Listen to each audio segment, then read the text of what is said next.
If you have a friend to help, it takes between 5 and 10 minutes to roll a Torah scroll back from the end to the beginning. That's a lot longer than it takes to click from episode V'zot HaBracha to Bereshit on a website of Torah cartoons.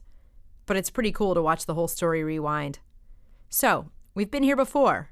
Remember what happened in the beginning of things? Things got split up into days. Day 1. There's nothing except the Spirit of God hovering over the face of the waters. Then, let there be light, day and night.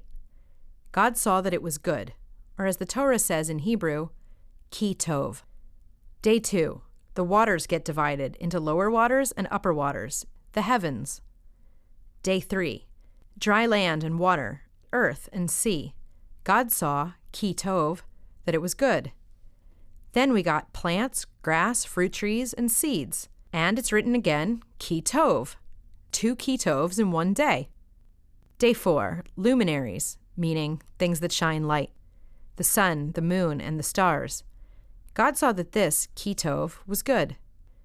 Day 5, life in the waters and the heavens.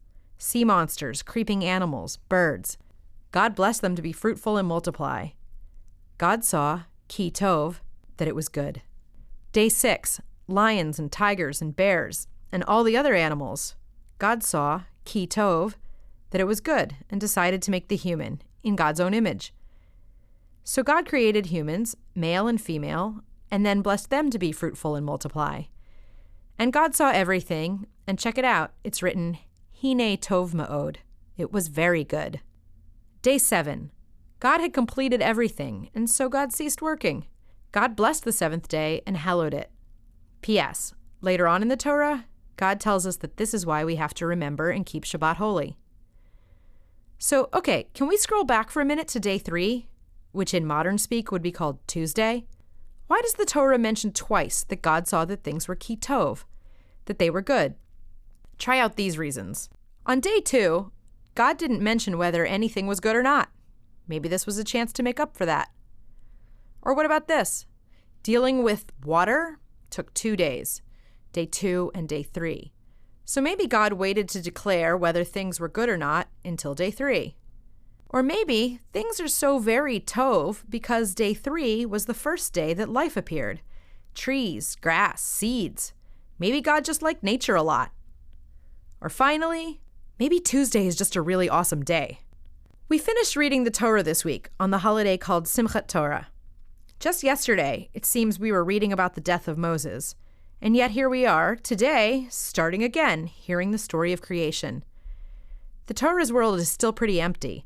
There's no Garden of Eden, no Tree of Knowledge, no serpent, no sibling rivalries, no matriarchs or patriarchs or pharaohs or slavery or burning bushes or Red Sea crossings or manna or commandments or tabernacles or quail storms or kings or, well, Torahs.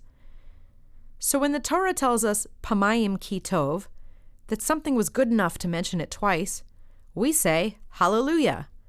Let's do the whole thing again. Reruns? That's how we roll.